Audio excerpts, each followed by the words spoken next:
निकलते हैं कार से, बाइक से, साइकिल से, पैदल।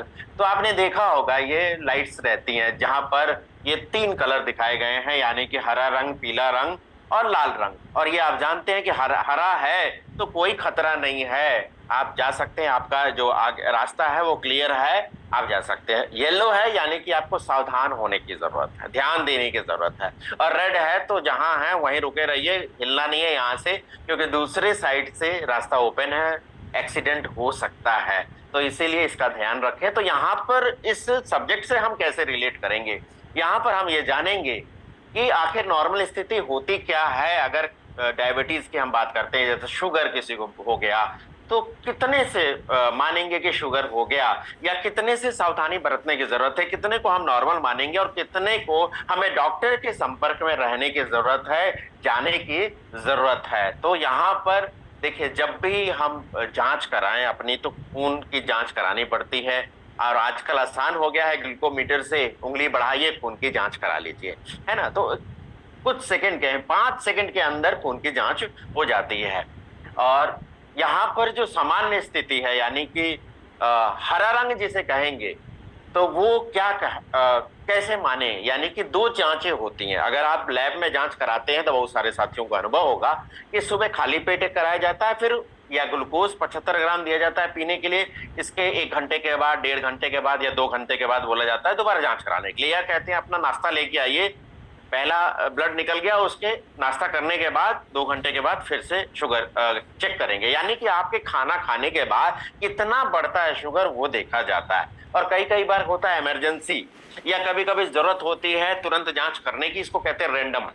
यानी कि कभी भी जांच कर लिया, या दिन में सुबह खाया ही है तो दिन में कभी भी जांच हो गया, तो रेंडम ब्लड शुगर। तो यहाँ पर जो रीडिंग दी गई है आप ये देखिए कि अगर सुबह का जो ब्लड टेस्ट आपका होता है और 100 से कम निकलता जी, तो आप नॉर्मल हैं, यानी कि खाली पेट वाला। और उसके बाद खाना खाने के बाद अगर 140 से ऊपर रहता है तो वो पीपी ब्लड शुगर कहते हैं, फास्टिंग कहते हैं, पीपी कहते हैं। तो वो उससे कम, 140 से कम रहना चाहिए, वो है सामान्य में। प्री डायबिटीज, प्री मतलब पहले की अवस्था, डायबिटीज और प्री डायबिटीज, यानी कि डायबिटीज से पहले की अवस्था। शुगर तो बढ़ी है लेकिन उतनी नहीं बढ़ी कि आप डायबिटीज कहलाएं। तो वो कितना रहेगा, 100 से 100 के बीच, 125 के बीच में अगर आपका खाली पेट शुगर रहता है तो आप प्री डायबिटीज की अवस्था में है। अगर खाना खाने के बाद या रैंडम आपका 140 से 200 के बीच में रहता है तो आप प्री डायबिटिक कहलाएंगे। और अगर डायबिटीज की बात करें, यानी कि शुगर हो चुका है आप, तो वो कब कहलाएगा, 126 से ऊपर अगर आपका खाली पेट आता है तो आप डायबिटीज कहलाएंगे, यानी कि डायबिटीज हो गई है आपको। और खाना खाने के बाद 200 से ऊपर अगर आपका स्पाइक करता है, ज्यादा है, बड़ा है, तो आप डायबिटीज के रोगी कहलाएंगे, शुगर के रोगी आप कहलाएंगे। देखिए इस समय क्या ध्यान देने की अवस्था जरूरत है इसमें। देखिए अगर नॉर्मल आपका निकलता है तो ऊपर वाले से शुक्रिया मनाइए, आपका जो दिनचर्या है, आप जो खान पान है वो बेहतर आप रखते हैं, इसको मेंटेन करिए। दूसरा बात करें, जो पीला रंग है यानी कि सावधान होने की जरूरत है, वो है प्री डायबिटीज वाली अवस्था।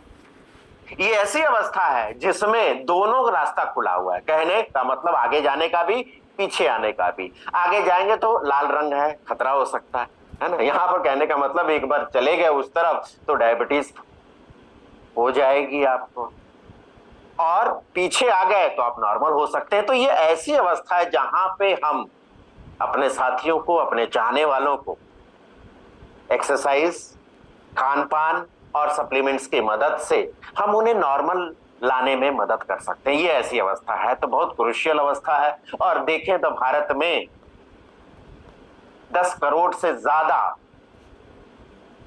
डायबिटीज है, और उसमें से भी आप प्री डायबिटीज है, और इसमें से भी आप देखें 8 से 10% जो लोग हैं ना, हर साल क्रॉस कर रहे हैं, यानी कि आगे जा रहे हैं, शुगर हो रही है।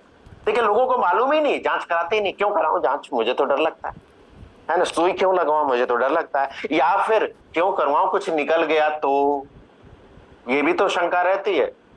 बहुत सारे लोगों को। तो अगर कुछ निकल गया, समय से पहले पता चल गया, तो आप उसको उपाय कर सकते हैं। प्री डायबिटीज है तो नॉर्मल ला सकते हैं, है ना। अगर स्टार्टिंग में कुछ डायबिटीज का पता चला तो आप अपने को सुरक्षित रख सकते हैं, उसके साथ अच्छा जीवन जी सकते हैं। तो कोशिश करें कि 30 साल से ऊपर जितने भी साथी हैं कम से कम 6 महीने में एक बार जांच तो करा। और इसके साथ साथ एक जांच और चलती है, उसको कहते हैं HbA1c, यानी कि आपके शरीर में क्या स्थिति रहती है, क्या लेवल रहता है, वो हर 3 महीने पे जांच करानी होती है। सामान्य स्थिति में 5.7 से अंदर है तो अच्छी बात है, और 5.7 और 6.4 के बीच में है तो आप प्री डायबिटीज के अंदर रहेंगे, और 6.4 5 या उससे ज्यादा जा रहा है तो आप उस अवस्था में पहुंच गए जहां पर आप डायबिटीज के रोगी कहलाने वाले हैं। अब देखिए, डॉक्टर के पास जाते हैं ना, डॉक्टर बोलते हैं आपकी सुबह सुबह नंगे पैर घास पे चलना, है ना। लेकिन यहाँ पर भारत में हम रहते हैं, भारत में व्यवस्था कर ली जाती है, मतलब जुगाड़ कर लेते हैं लोग ना। तो यहाँ पर मैं आपको एक फेसबुक से मुझे एक पिक्चर मिली जिसमें डॉक्टर ने बोला कि आप सुबह सुबह नंगे पैर चला करें घास पे। तो अगले व्यक्ति ने देखिए व्यवस्था कर लिया। कोई भी कोई साथी बता सकता है, लिखा हुआ दिख रहा है तो कोई पढ़ सकता है, कोई भी साथी? Yes, Guruji. And doctor told me to walk on grass. Walk on grass. I found the solution. So I found the solution, मतलब कि डॉक्टर ने मुझे बोला कि आप घास पे चलिए, मैंने ये उपाय निकाल लिया, यानी कि सोल्यूशन निकाल लिया। तो ऐसे लोग भी आपको मिलेंगे ना जो जुगाड़ कर लेते हैं। तो अब आगे चलते हैं। अब यहाँ पर देखिए, ध्यान देने वाली बात ये है कि क्या सावधानी बरती जाए। अब लक्षण क्या नजर आएंगे वो भी ध्यान देने की जरूरत है। तो मैं उम्मीद करूंगा कि आप कॉपी पेन लेके जरूर बैठे होंगे। कुछ पॉइंट्स है मैं नोट करवाना चाहता हूं आपको, लिखिएगा। अगर आप किसी से मिलते हैं, बात करते हैं, बात करते हुए ये चीजें पता चलती हैं तो निश्चित ही कहिए कि आप शुगर जांच करवाइए।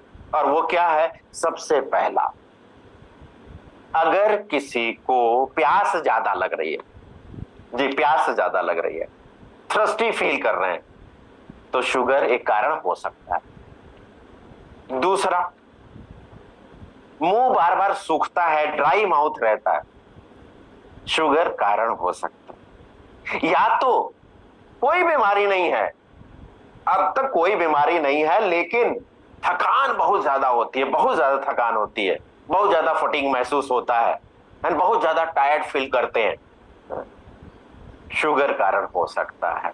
या फिर आपको लगे कि मुझे साफ दिख नहीं रहा, मुझे धुंधला दिखाई देने लग गया, शुगर कारण हो सकती है।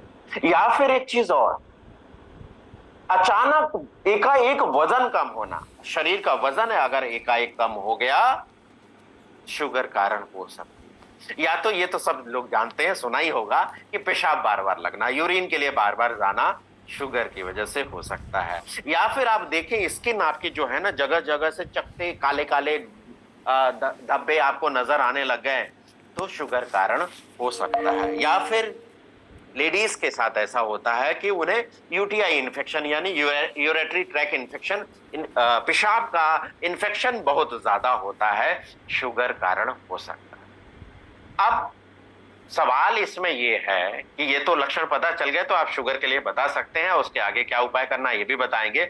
लेकिन अगर शुगर हो गई तो क्या प्रॉब्लम हो सकती है? देखिए, शुगर कोई बीमारी नहीं है, लेकिन ये कई बीमारियों को दावत देती है, बुलाती है। जैसे शुगर किसी को हो गई तो उसकी किडनी खराब हो सकती है, किडनी की प्रॉब्लम हो सकती है। शुगर है तो आपकी जो धमनियां है जिसमें खून दौड़ता है उसकी क्षति हो सकती है, उसकी बीमारी हो सकती है। लकवा लग सकता है, हार्ट की प्रॉब्लम हो सकती है, पैरों की नसों की कमजोरी हो सकती है, आंखों का नुकसान हो सकता है, और इन्फेक्शन का खतरा सबसे ज्यादा बना रहेगा, क्योंकि सबसे ज्यादा इन्फेक्शन शुगर के पेशेंट को सबसे जल्दी पकड़ ले। ये तो हो गए कि क्या क्या खतरे हो सकते हैं। अब कुछ सवाल आपसे, क्या मुझे है, मुझे हो सकता है, मेरे भाई को हो सकता है, मेरे परिवार में किसी को हो सकता है? तो 4-5 सवाल हैं, अगर वो है तो आपको शुगर जांच करा लेनी चाहिए। क्या आप थोड़े मोटे हैं, यानी कि वजन ज्यादा है आपका, शुगर जांच करा लेनी चाहिए। क्या आपके परिवार में किसी को शुगर है, ब्लड रिलेशन में, पिता को, माँ को, है ना, दादा दादी, है ना, अगर है तो शुगर जांच करा लेनी चाहिए। या फिर आपकी उम्र 45 से ऊपर हो गई है तो शुगर जांच करा लेनी चाहिए। या फिर आपकी जीवन शैली आराम पसंद जीवन शैली है, एक्सरसाइज नहीं कर रहे हैं, फास्ट फूड ज्यादा खाते हैं, तला भुना ज्यादा खाते हैं, वर्क नहीं, मतलब कि चलना फिरना नहीं होता है, बैठ के ही ज्यादा काम होता है, तो शुगर जांच करा लेनी चाहिए। और अगर हाई ब्लड प्रेशर है तभी भी शुगर अपना जांच करा लेना चाहिए। जी। अब समस्या क्या है? कई लोग कहते हैं अरे बड़े महंगा है ये प्रोडक्ट, है ना, न्यूट्रीचर्स ग्लाइसिम प्रोडाइट और न्यूट्रीचर्स ग्लाइसिम टैबलेट अगर देते हैं, अरे महंगा है, आप दिखाइए तो सही, किसी को शुगर हो गया तो ये सारे खतरे, है ना, किडनी की प्रॉब्लम, आंखों की प्रॉब्लम, हार्ट की प्रॉब्लम, लकवा की प्रॉब्लम। क्योंकि मैं मेडिकल फील्ड से रिलेटेड हूं और 15-16 साल मैंने एज अ मेडिकल मतलब हॉस्पिटल में समय दिया है अपना, एज अ असिस्टेंट सर्जन के रूप में।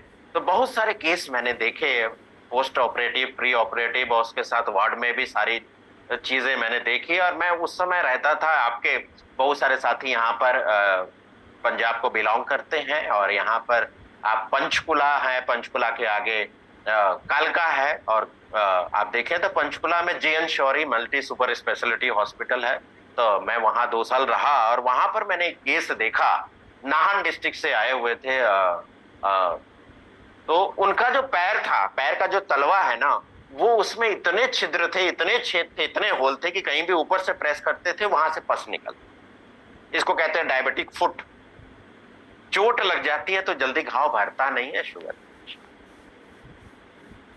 कितना भी ट्रीटमेंट कर लें वो ठीक नहीं हो रहा था। डॉक्टर से सलाह लिया गया और जो सीनियर डॉक्टर थे उन्होंने कहा कि इसका एक ही उपाय है, एम्पुटेशन, मतलब उस अंग को भंग कर देना, या उस अंग को काट के शरीर से अलग कर देना। यानी कि अपंगता भी आ सकती है इसकी वजह से।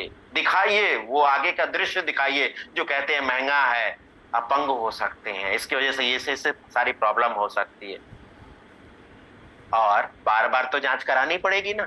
उनसे पूछिए तकलीफ जो रोज इंसुलिन लगाते, खाना सामने रखा हुआ है लेकिन खा नहीं सकते, क्यों? पहले दवा लेना पड़ेगा, इंसुलिन लेना पड़ेगा, तब खाना पड़ेगा। बार बार डॉक्टर के चक्कर लगाना, बार बार लैब की जांच कराना, है ना, और दवाइयां बढ़ती चली जाती। पहले क्योंकि मेरी माता जी को भी है तो घर में ही है, पता चलता है। एक टैबलेट शुरू पता चला तो एक टैबलेट छोटा सा चलेगा, इसी से ठीक है। कुछ दिन के बाद कंट्रोल नहीं हुआ तो 2 टैबलेट हो जाएगा। किस दिन के बाद पता चलेगा कि वो डबल डोज हो गया। कुछ दिन के बाद पता चलेगा एक टैबलेट और ऐड हो गई, पता चलेगा फिर वो 2 टाइम हो गए, पता चलेगा 3 टाइम हो गए, फिर कहेगा नहीं इससे कंट्रोल नहीं होगा, अब तो आपको इंसुलिन लगानी पड़ेगी। ये स्थिति हो जाती। ऐसे में हम नेचर का साथ लेके, प्रकृति का साथ लेके उनकी मदद कर सकते हैं। तो प्री डायबिटीज हो चाहे डायबिटीज हो, डायबिटीज वालों को देने से क्या फायदा होगा? उनकी दवाएं ज्यादा कारगर हो जाएंगी, वो डोज कम हो जाएंगे। बहुत सारे साथी ऐसे। और न्यूट्रिचर्स प्रोडाइट क्यों दिया हुआ? आप देखें जितने भी शुगर पेशेंट हैं उन्हें इतनी रिस्ट्रिक्शन होती है, ये नहीं खाना, ये नहीं खाना, ये करना है, एक्सरसाइज रोज करनी है, तो खाने में लिमिट हो गया, एक्सरसाइज बढ़ा दी तो मसल्स लॉस होना शुरू हो जाता है, कमजोरी महसूस होना शुरू हो जाता है। तो मसल्स का लॉस ना हो, है ना, शुगर पे कंट्रोल रहे। और ये क्लिनिकल प्रूवन प्रोडक्ट है जी, जिसमें क्या है, ये प्राकृतिक जड़ी बूटियां जो आप देख रहे हैं और इसमें से आप सब पहचानते हैं इस सभी को, है ना, जैसे कि आम का पाउडर, अमचूर का पाउडर आप कहते हैं ना, अमचूर कहते हैं आम का पाउडर। आंवला देखिए, बेल फल देखिए, जामुन देखिए, काली मिर्च देखिए, पिपली देख लीजिए आप, है ना, इसके साथ अदरक देख लीजिए, गुड़मार देख लीजिए, करेला देख लीजिए, गिलोय देख लीजिए, मुलेठी देख लीजिए। जानते हैं ना सबको। तो इस सबका मिश्रण है ये टैबलेट में, है ना। 12 वंडरफुल हर्ब्स कह सकते हैं। और इसके साथ साथ न्यूट्रिचर्स ग्लाइसिन प्रोडाइट में क्या है, आइसोलेटेड सोए प्रोटीन जो मसल्स की रक्षा करेगा, है ना, कोलेस्ट्रॉल को सुधारने में मदद करेगा। इसके साथ इसमें दालचीनी है, सिमनेमा, है ना, इंसुलिन की कार्य क्षमता को बेहतर करता है, उस पर कंट्रोल करता है। गार्सिनिया कंपोजिया है जो फैट को जमने से रोकता है, फैट को जलाने में काम करता है। इसके साथ कॉफी पाउडर भी है जो ना टाइप 2 डायबिटीज के जोखिम को कम करता है। फाइबर बहुत जरूरी है। देखिए जितने भी शुगर के पेशेंट हैं आपके जान पहचान में, आपके चाहने वाले में, तो मैं तो यही कहूंगा कि जो भी डाइट लें उसमें भरपूर प्रोटीन की मात्रा हो और सैलेड ज्यादा लें।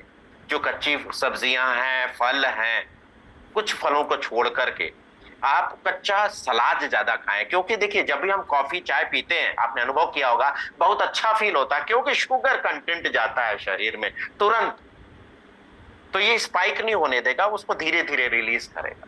क्योंकि पैंक्रियाज में जो बीटा सेल्स होते हैं वो इंसुलिन हार्मोन बनाना कम कर देते हैं या बनाते ही नहीं, जिसकी वजह से टाइप 2 डायबिटीज सबसे ज्यादा है। देखिए 3 तरह के डायबिटीज, टाइप 2 डायबिटीज सबसे ज्यादा है। डायबिटीज का राजधानी हो गया है भारत, है ना, जो हमारे खान पान, हमारे रहन सहन की वजह से। दूसरा टाइप 1 डायबिटीज, वो कैसे, आपने देखा होगा, अनुभव किया होगा, सुना होगा, उम्र है 6 साल के बच्चे की, 8 साल 10 साल बच्चे की, शुगर कितनी, 300 400, अरे ये क्यों, इसको कहते हैं टाइप 1 डायबिटीज। इंसुलिन काम ही नहीं कर रहा ना, इंसुलिन बन ही नहीं रहा उसके शरीर। और एक होता है जेस्टेशनल डायबिटीज, वो क्या होता है, कोई भी बहन बेटी जब भी प्रेग्नेंट होती हैं तो प्रेगनेंसी के समय शुगर जांच कराने पता चलता है कि शुगर हो गई है, लेकिन जब प्रेगनेंसी पूरी हो जाती है, डिलीवरी हो जाता है, तो शुगर नॉर्मल हो जाती है। ये जेस्टेशनल डायबिटीज है। लेकिन भविष्य में ऐसी बहनों, बेटियों, महिलाओं को डायबिटीज होने का ज्यादा चांसेस रहते हैं। तो अब ये न्यूट्रिचार्ज ग्लाइसिन प्रोडाइट करेगा क्या, पहला तो प्रोडाइट लेते हैं, प्रोटीन लेते हैं तो पेट भरा हुआ महसूस होता है, तो तृप्ति महसूस कराएगा, आपको सताइटी महसूस कराएगा, भूख कम लगेगी, है ना, और वजन घटाएगा। इसके साथ साथ शुगर पे नियंत्रण रखने में मदद करेगा और पाचन सुधारेगा क्योंकि इसमें फाइबर भी है। देखिए वैल्यू फॉर मनी अगर हम कंपैरिजन करके देखें तो 15 बोटेनिकल्स के साथ जो 12 वंडरफुल हर्ब्स टैबलेट में दिए गए हैं और 3 आपको न्यूट्रिचर्स ग्लाइसिन प्रोडाइट, दूसरा कोई दे रहा है क्या, देखिए ना, बगल में ही है, आपके समक्ष है, बताने की जरूरत नहीं। प्रोटीन इंपॉर्टेंट है, कौन दे रहा है, एंजाइम, यानी कि प्रोटीन को पचाने में और दूध को पचाने वाला प्रोटीन, एंजाइम, ये दोनों एंजाइम, प्रोटीएज और लैक्टेज। प्रोटीएज प्रोटीन को पचाने में, लैक्टेज दूध को पचाने, फाइबर भी मिल रहा है, क्लिनिकल प्रूवन भी है। अब सवाल ये आता है यहां पर कि कैसे लेना चाहिए, तो किसको लेना चाहिए। तो जो भी साथी अगर अपना शुगर चेक कराते हैं, खाली पेट अगर आपका देखें या फिर आप देखें कि एडेनम चेक कराते हैं, तो आपका शुगर लेवल 140 से लेकर 200 के अंदर है तो आप प्री डायबिटिक हैं, यानी कि 140 से ऊपर जितने भी जिसका भी रीडिंग निकलता है उन्हें ये लेना चाहिए और 140 के नीचे आने पर इसको बंद कर देना चाहिए, क्योंकि ये निश्चित है कि ये 20 पॉइंट नीचे कम करता है, क्लिनिकल प्रूवन है। तो आप नॉर्मल PVMFO ब्रेकफास्ट पर लेके आ सकते हैं, ये दीजिए जिसको भी प्री डायबिटीज है, ये दीजिए जिनको भी डायबिटीज से दवा ले रहे हैं तो दवाओं के साथ लें। और इसके साथ क्या लेना चाहिए, इसके साथ न्यूट्रिचार्ज मैन या न्यूट्रिचार्ज वुमेन लेना चाहिए। इसके साथ न्यूट्रिचार्ज S5 अगर दें तो बेहतर कंट्रोल होता है दवाओं पर, और न्यूट्रिचार्ज वेज ओमेगा 2 टाइम जरूर दीजिए, क्योंकि वेन्स सही सलामत रहेंगी, है ना, नसें सही सलामत रहेंगी। और इसके साथ न्यूट्रिचार्ज व्यू भी दीजिए, क्योंकि आंखों की समस्या सबसे ज्यादा डायबिटीज को होती है, तो ये आप दे सकते हैं। कैसे लेना है, तो इसका जो टैबलेट है आयुर्वेदिक टैबलेट, इसको क्या है ना, जैसे आपको जुबान पे रख करके इसको टॉफी की तरह शक करना है, चूसना है और धीरे धीरे खुल जाए। क्योंकि देखिए जब लार ग्रंथियों के साथ ये मिलता है, मतलब लार ग्रंथियों से लार निकलता है और लार के साथ ये मिलता है, सलाइवा के साथ मिलता है, तो ज्यादा अवशोषित होता है, शरीर को बेहतर मिल पाता है, इसके फायदे ज्यादा हो पाते हैं। तो वो खुल जाए जब, उसके 20 मिनट के बाद लो फैट मिल्क में या पानी में, यानी कि जो मलाई है वो हटा दीजिए दूध से, 1 ग्लास दूध में न्यूट्रिचर्स ग्लाइसिन प्रोडाइट का शेक बनाइए। स्वाद के लिए आप स्वीटनर का इस्तेमाल कर सकते हैं या वैसे भी इस्तेमाल कर सकते हैं। सिर्फ दिन में एक ही बार आप लेना है। कब तक लेना? जब तक 140 के नीचे ना आ जाए। 140 के नीचे आ गया तो न्यूट्रीचार्ज कोको प्रोडाइट, न्यूट्रीचार्ज स्ट्रॉबेरी प्रोडाइट, न्यूट्रीचार्ज केसर पिस्ता प्रोडाइट, कोई भी प्रोडाइट का आप सेवन कर सकते हैं, बाकी कंटिन्यू रख सकते हैं। तो उम्मीद करता हूं आज की जानकारी आपने नोट की होगी। निश्चित